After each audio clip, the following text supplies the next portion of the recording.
Joshua chapter 5, if you're not there already. Joshua chapter 5. So as we think about the S words for the book of Joshua in these different chapters, we had support, we had spies, span, stones last week, and then today is what? Sanctification. Sacrament. Sacrament. Yes. It's all right, Eleanor. That's why we go through it. Sacrament. Sacrament. So, Connie Mack was one of the greatest managers in the history of baseball. One of the secrets of his success was he knew how to lead and inspire men. He knew that people were individuals. Once, when his team had clinched the pennant well before the season ended, he gave his best two pitchers the last 10 days off so they could rest up for the World Series. One pitcher spent his 10 days off at the ballpark, and the other went fishing. Both performed brilliantly in the World Series. Mack never criticized a player in front of anyone. He learned to wait 24 hours before discussing mistakes with players. Otherwise, he said, he dealt with goofs too emotionally. In the first 3 years as a Major League Baseball manager, Connie Mack's teams finished 6th, 7th, and 8th. He took the blame and demoted himself to the minor leagues to give himself time to learn how to handle men.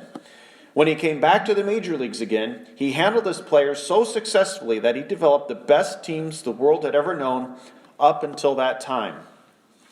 Mack had another secret of good management. He didn't worry. I discovered, he explained, that worry was threatening to wreck my career as a baseball manager. I saw how foolish it was, and I forced myself to get so busy preparing to win games that I had no time left to worry over ones that were already lost. You can't grind grain with water that's already gone down the creek.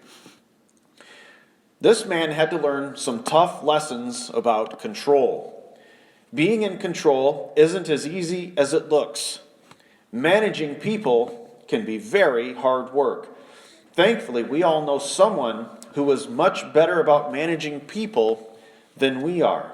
And if we let him be in control, things just seem to work out so much better. Today, as we continue our study in the book of Joshua, we're in chapter 5, and we see Joshua has crossed the Jordan River, ready to take on his first conquest, the city of Jericho. Joshua recognizes that God is in control over this situation, and we see that control during this chapter. So he's crossed over the Jordan River. He sent the spies out, and they looked. God dried up the river, and they were able to cross over dry ground, and God exalted Joshua in the sight of the people as he had exalted Moses when they crossed the Red Sea on dry ground. And you would think with that level of buzz and excitement that they just want to go right over to Jericho and just storm that thing with that level of morale that they had to have had as they crossed over the Jordan River on dry ground. But Joshua didn't let them. Now, why would Joshua stop? Say, guys, we're crossed and that's great. We're set up here in Gilgal. And before we do anything else, men, we have something that we need to take care of. Why do you suppose it's so important for Joshua to just nix the whole thing right then and there? Why didn't they just go with what they had? You know, sometimes when you're just going and you got a buzz, you just got to just keep on moving. And Joshua says no. Joshua recognizes that if they're going to be successful in this attack on Jericho, they will not be able to lean on their own devices, their own selves, their own abilities, their own weapons, their own strategy, their technique. Nothing about who they are is what's going to win the battle at Jericho. Joshua was a smart military man. He'd been with Moses. He'd led the children of Israel into battle before. You remember that? When Moses' arms had to be raised, who was leading the people? Joshua led those people. He knew how to handle military strategy. He had led in battle before. He also understood city walls. He understood how to take cities that had city walls. You needed specific equipment. You needed all kinds of interesting stuff to handle battle. And he knew that Jericho was one of the most fortified cities that they were going to be taking. Their walls were huge. The spies had been there. They spent time with Rahab. They lived in those walls with Rahab. They were there. They saw it. This was a huge monumental undertaking. And Joshua also knew that he didn't have the equipment needed in those days to properly execute military strategy to take a fortified city like that. He didn't have cannons. He didn't have artillery. He didn't have siege equipment. He didn't have any of those things that were common in those days to try to take city walls. What did he have? God. He had God. And he rightfully said before that as you cross over this place, this is holy ground. You guys need to sanctify yourselves. You guys need to get yourselves ready. You guys need to be prepared before the Lord for what we're about to do. He is our only hope to be able to take this city of Jericho. We don't have trebuchets. We don't have cannons. We don't have siege equipment. We have God, though. And if we're going to be used of Him to take this city, we need to sanctify ourselves. We need to have ourselves be ready. We need to be right emotionally, spiritually, and all these things. So how do you do that? If I told you that when you come to church, you need to get yourself ready to be prepared to worship, to accept the Word, you need to have your mind right, you need to be ready to go for worship. You can't just show up and just kind of hope that God's just going to bless you. Maybe He will, and He can. But there's something to be said about being ready, about being prepared. And ultimately, it's about giving God the control over what is going to happen. Joshua had no clue what was going to happen at Jericho. No idea. How can God pull this one off? No clue. What he did know is that he needed to have him and his people ready for whatever was going to happen. And he had to allow God to be in control over whatever happened. This is what chapter 5 is all about. God wants you to see the control that God has over life. There's 3 areas of control that God has over life. Verse number 1, fear. Fear. God has control over that. You ever been afraid? I've been afraid. God has control over that. Verses 2 through 12, God's in control over feasts. As we continue to read this, we're going to see what God can do with these feasts, and we're going to see this as we read through this. Fear and feasts, finally, verses 13 through 15, fights. God's in control over fights. You ever fight? I fought. Maybe you fought with somebody this week. Never, right? Never fight. We fight. We fight, we war, and we rage with people. We sure do. We don't get along with everybody. We fight. And God's in control over those fights. God is present there. So as you think about this, the control that God has. So Joshua needed to make sure that as they go off into battle, that God is the one that's going to be in control. So they need to prepare themselves for what's about to happen. Let's read verse number 1 of chapter 5.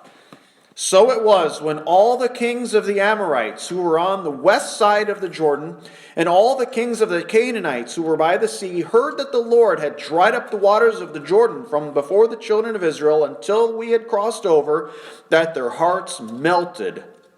And there was no spirit in them any longer because of the children of Israel. So what had happened? So we have these kingdoms, these nations, these city-states, whatever you want to call them, like Jericho, the Canaanites here. When Joshua and the children of Israel cross over the Jordan River on dry ground, that thing blew up on Facebook. I mean, everybody heard about it. Everybody knew about it. Everybody knew what happened. Everybody knew who it was for. Everybody knew why it happened. That thing blew up. And I tell you what, if I'm having a beef with somebody and I see that God is doing something on their behalf, I'm probably very likely to surrender. I'd be like, you know what? I don't think I'm going to have beef with somebody that has God on their side, God is very much in control over the emotions of people. He's very much in control of everything that you see, everything that you experience. His hand is in every single aspect of your life. Do you believe that? Sometimes we exist and move on as though we have a measure of control over things, and I'm a master of my own domain, and I'm in control of my own destiny, and I'll tell you how I feel about things, and I let all the facts that I think are true out there dictate over me. Guys, God is in control. And when this election is over, you may not like who's going to be president. Do not let those fears run you over. The truth of the matter is that God is still in control, and you can rest safe and sound that night, regardless of who wins what election, because God himself is still on the throne. Guys, God is in control of the whole thing. He's in control of everything. He's in control of these kings, of the Canaanites. He's in control of how they feel and how they're reacting to things. And when the children of Israel are crossing over this Jordan River on dry ground, God is already preparing the kings over there that they're going to be battling with. He's already preparing them so that the children of Israel can have victory over them. God goes before all of the things that we do and prepares those ways for us. Do you notice those things? Are you praying for that kind of thing to happen? Lord, I'm about to do this, and I need you to go ahead of me. I need you to be in control of things. I need you to be in control of my emotions. I need you to be in control of what I'm feeling, how I'm reacting, what's going to happen. Because I know that no matter what happens, you are in control. God is in control, guys. In verse 2, at that time the Lord said to Joshua, "Make flint knives for yourself and circumcise the sons of Israel again the second time." So Joshua made flint knives for himself and circumcised the sons of Israel at the hill of the foreskins.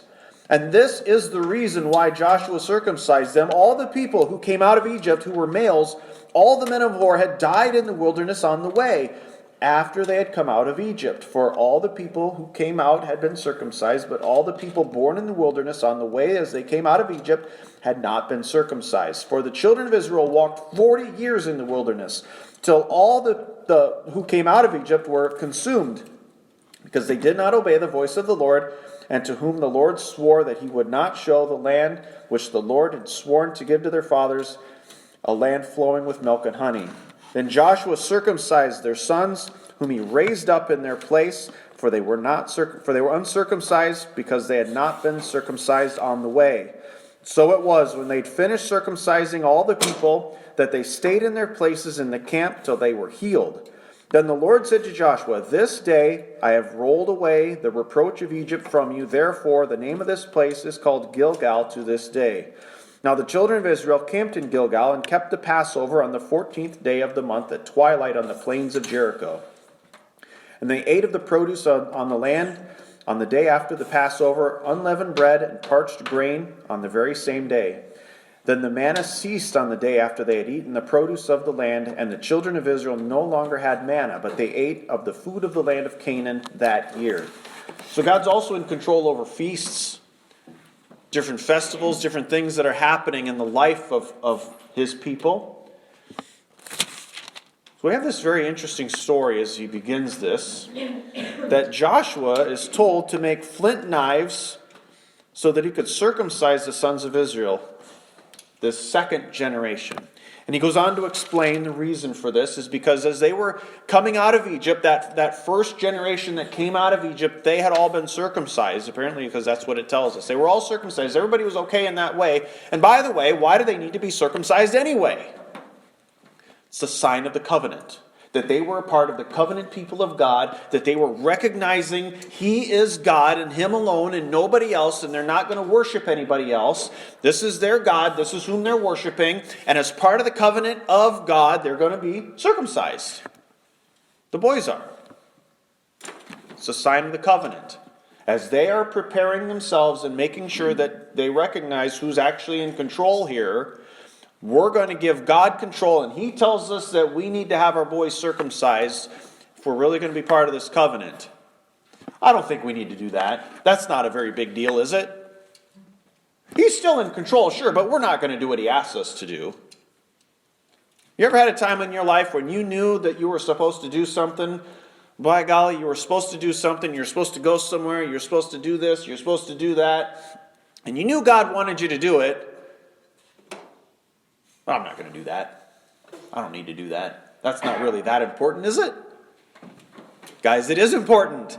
If God wants you to do something, if you want to really worship Him, if you want to maintain that God is really in control, when He asks you to do something, I suggest you do it. He is in control. And when He asks you to do something, you need to do it. You cannot tell me that you're ready for worship and that you're ready to encounter Him and that you're ready to worship with Him and do what you're supposed to do in that sort of way, and you're ready for that and you're ready to receive blessing from Him, and then you're not going to do what He asks you to do. Those two ideas do not mesh. They don't go well together. This is not how this works. If Joshua is really going to recognize the authority of God and His control over life, then you better do what He asks you to do to be a part of the covenant. And that is circumcise the boys. And they hadn't done that. All right, so Joshua, guess what you get to do, buddy? It's probably not a pleasant job. Somebody had to do it. The burdens of command, as they often say. Be careful what you wish for, Joshua. You want to lead these people? You get to circumcise the boys now. So that's what he had to do.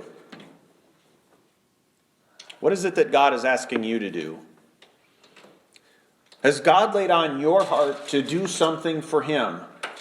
Has He laid on your heart to share Jesus with somebody? Has He laid on your heart to give somebody something? Has He laid on your heart to spend some time with somebody? Has He laid on your heart to serve Him somehow? Has He laid on your heart anything at all? Has God said or revealed anything to you that He wants from you? Anything at all?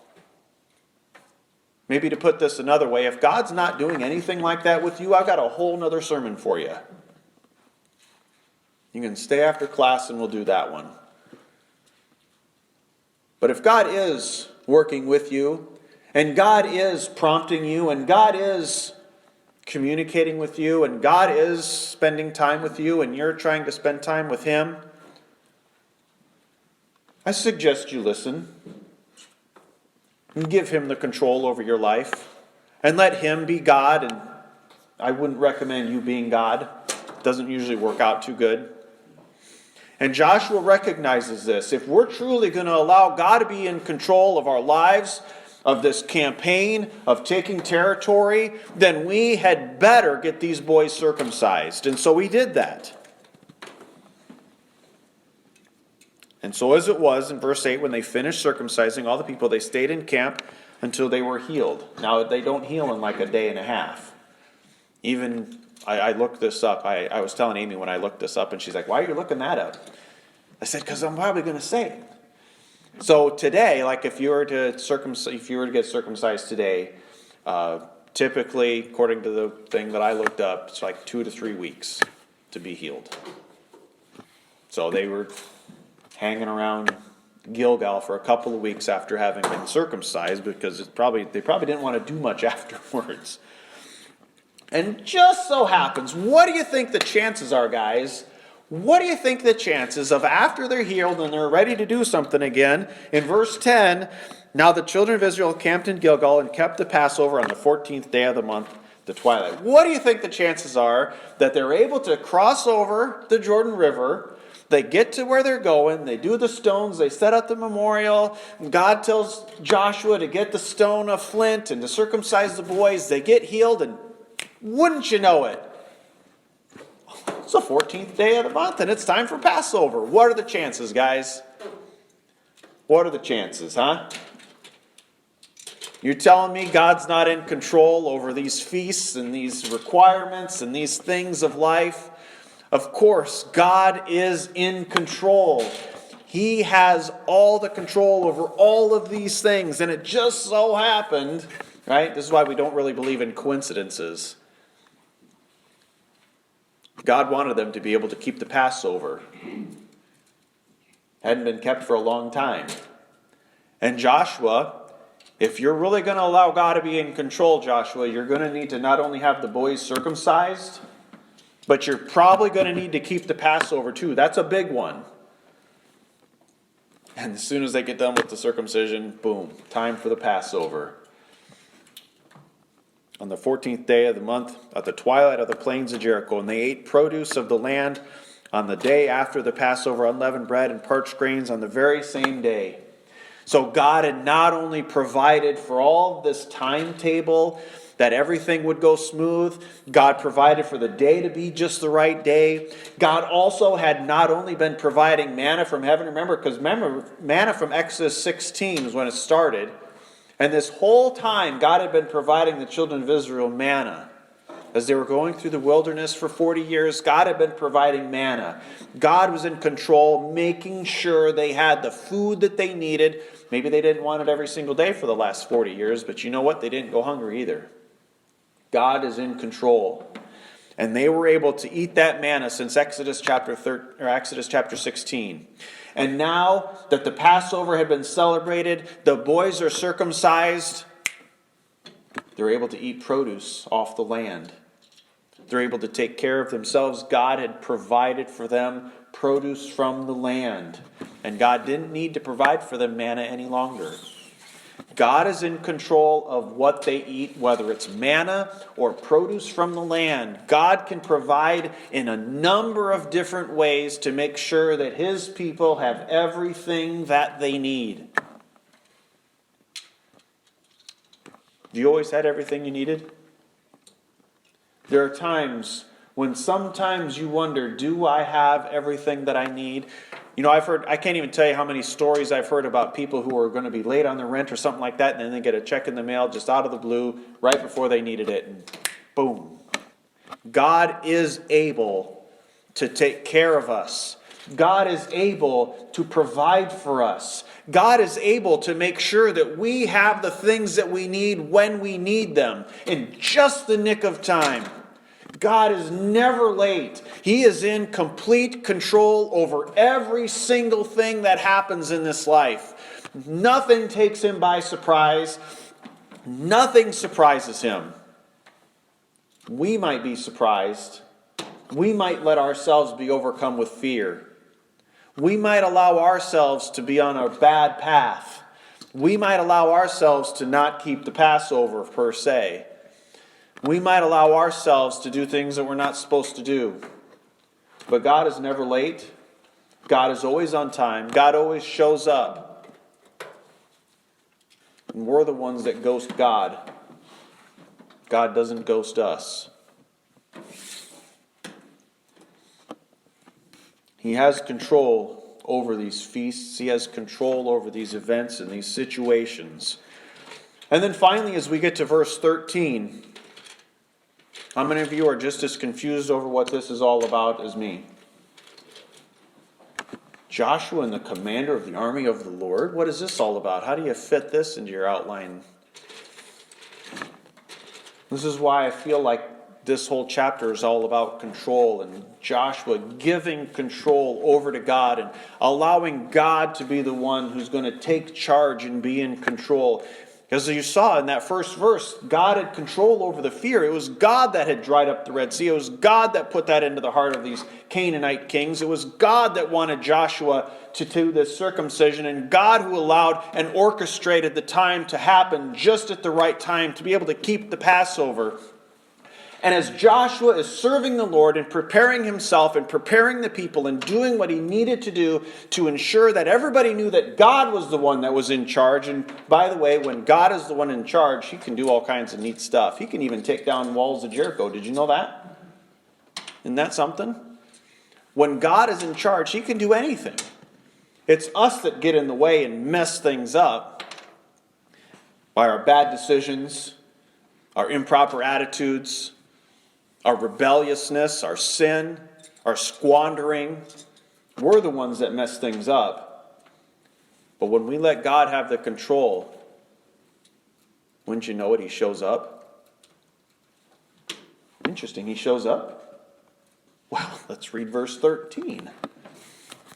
And it came to pass when Joshua was by Jericho that he lifted up his eyes and looked, and behold, a man stood opposite him with his sword drawn in his hand. And Joshua went to him and said to him, "Are you for us or for our adversaries?" So he said, "No, but as commander of the army of the Lord I have now come." And Joshua fell on his face to the earth and worshipped and said to him, "What does my Lord say to his servant?" Then the commander of the army of the Lord said to Joshua, "Take your sandal off your foot, for the place where you stand is holy." And Joshua did so.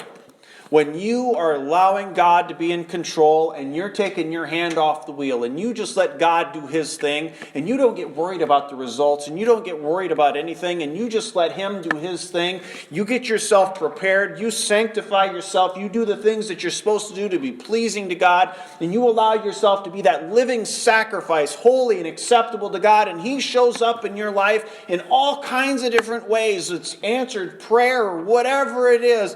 And in Joshua's case, as he's allowing the people to be sanctified and be ready to go for battle, God shows up. And God shows himself as the one who's going to be in control over this fight. Joshua recognizes who's actually the commander of the army of the Lord. A lot of the people at the camp probably thought that the commander of the army was Joshua. And sometimes we tend to think that way in our lives as well. Who's the president of the United States? And you can give your answer. And who do you think is going to be the president of the United States? But you know, who's actually in control of this country? God is. Sometimes we give the human element a little too much credit, when it's actually God who's in control.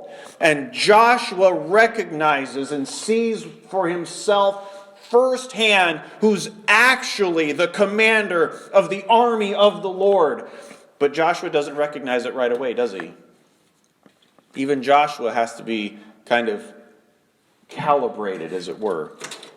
Joshua looked up and he saw this man with his sword in his hand, as if ready for battle. And Joshua says, "Who are you? Are you for us or for adversaries?" He's not quite sure just yet, because you know what? If he's for an adversary, if it's maybe a spy from Jericho and he's got a sword in his hand, Joshua better be ready. He's got to defend his people. But if he's for us, I better give some due respect, because this guy looks ready to go. He says, "But as commander of the army of the Lord, I have now come." You guys are ready. You guys are following through with what I'm asking you to do. You're giving me the proper credit and respect that I deserve, God speaking. And I'm now ready to take you to where you're supposed to go. And Joshua recognizes this, and he falls on his face and he worships.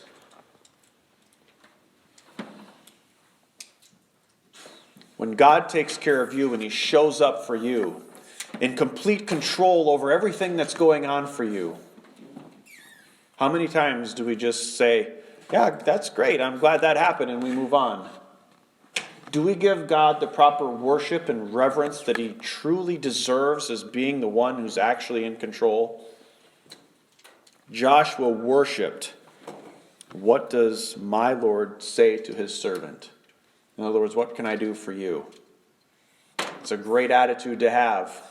When you have an encounter with the Lord, when you're spending that time in prayer, you're reading the Word, and you're just feeling conviction by the Holy Spirit, and the Spirit's talking to you, and you're worshiping, and you're reading, and you're doing your thing, and God is saying, I want you to do this. I want you to go here. I want you to talk to this person. I want you to give this. I want you to do that.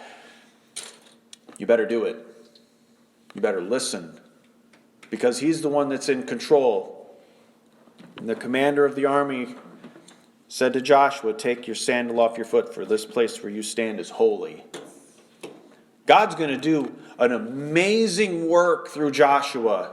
Amazing. We're 5 chapters in, and we haven't even started any battles yet. We haven't thrown one stone. We haven't swung one sword. We haven't done any of this stuff yet. We haven't taken one piece of property. Nothing yet. We're 5 chapters in. We're just building this thing up because Joshua rightly recognizes that as they go off into battle, they had better have their hearts ready to go before the Lord, because He's the one that's in control over everything that happens. So they had better be ready. And all they had to do was enjoy the ride. I remember when I was a kid, one of my favorite activities when I was younger, I had a friend named Steve, and he had this Mustang, and it was really cool. It had this black thing on the front of it, and he had a really loud sound system. Back in like the 90s, you remember that? I don't know, I was a 90s kid, so anyway. We had this system, and he thumped up and everything like that, and it was really fun to drive through town. And I didn't like to drive it. I didn't have the sound system, but you know what I like to do? I just like to ride. I just like to be there and just enjoy what was happening and just take it all in. Just be part of it, It wasn't my car. It's not my sound system. It's not my music. It's not my anything. I'm just there for the ride, and I just enjoyed it. And as you go through life, that's what you got to do. You just got to enjoy the ride. Your house isn't your house. Your car isn't your car. This church isn't even our church. This building, anyway, this microphone, the chairs you're sitting in, everything is God's. Everything. And everything that happens to us, we're just simply along for the ride. And I hope that's how you handle life, because He's the one that's in control of all of it anyway. Let's pray.